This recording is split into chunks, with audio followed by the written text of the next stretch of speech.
It is day 2 of the Shanghai Cooperation Summit, and world leaders are in Samarkand in Uzbekistan for this meet. Now, the leaders of the 8-nation Shanghai Cooperation Summit, that is Indian Prime Minister Narendra Modi, Chinese President Xi Jinping, Russian President Vladimir Putin, Pakistan Prime Minister Shehbaz Sharif, Uzbek President Shavkat Mirziyoyev, and the leaders of other Central Asian countries gathered for this main meet. The talks between the SCO leaders focused on the topical, regional and international issues, including regional peace, security, trade and connectivity. Now, speaking at the SCO Summit in Samarkand, Pakistan Prime Minister Shehbaz Sharif said that the country is a victim of terrorism, further asserting on how the only way to fight this menace is to do it together. Meanwhile, talking on climate change, the Pakistan Prime Minister got emotional and said that the devastating floods were as a result of climate change. Meanwhile, speaking at the ongoing SCO Summit, the Chinese president said that it will extend support to India for its SCO presidency next year. The summit of the 8-nation grouping is taking place amid growing geopolitical turmoil triggered by the Russian invasion of Ukraine and the Taiwan Strait crisis.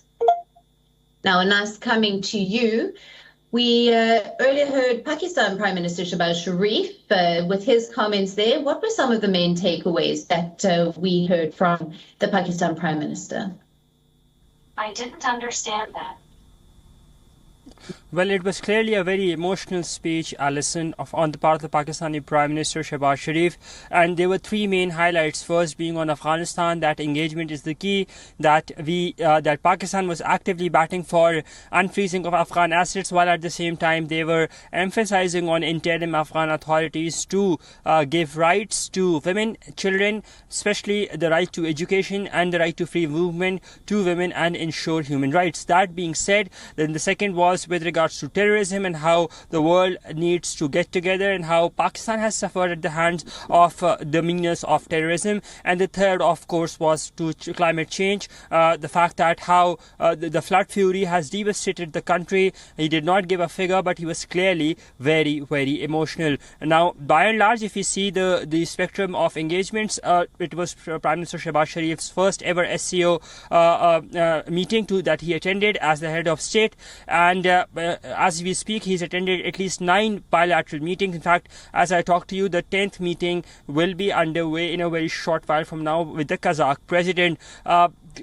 Constructively, if you look at it, at least on the numbers, it comes out as a more successful visit because he's managed to secure bilaterals with both President Xi, somebody who he had not spoken to in 5 months of having taken power, and President Putin, somebody who he was criticized of not siding with or not speaking to because by the opposition parties, because they alleged that he was a stooge of the West. The incumbent government was a stooge of the West. So clearly, at least figuratively or numerically, he has that edge and a driver back home that he had number of meetings and meeting with those who actually matter.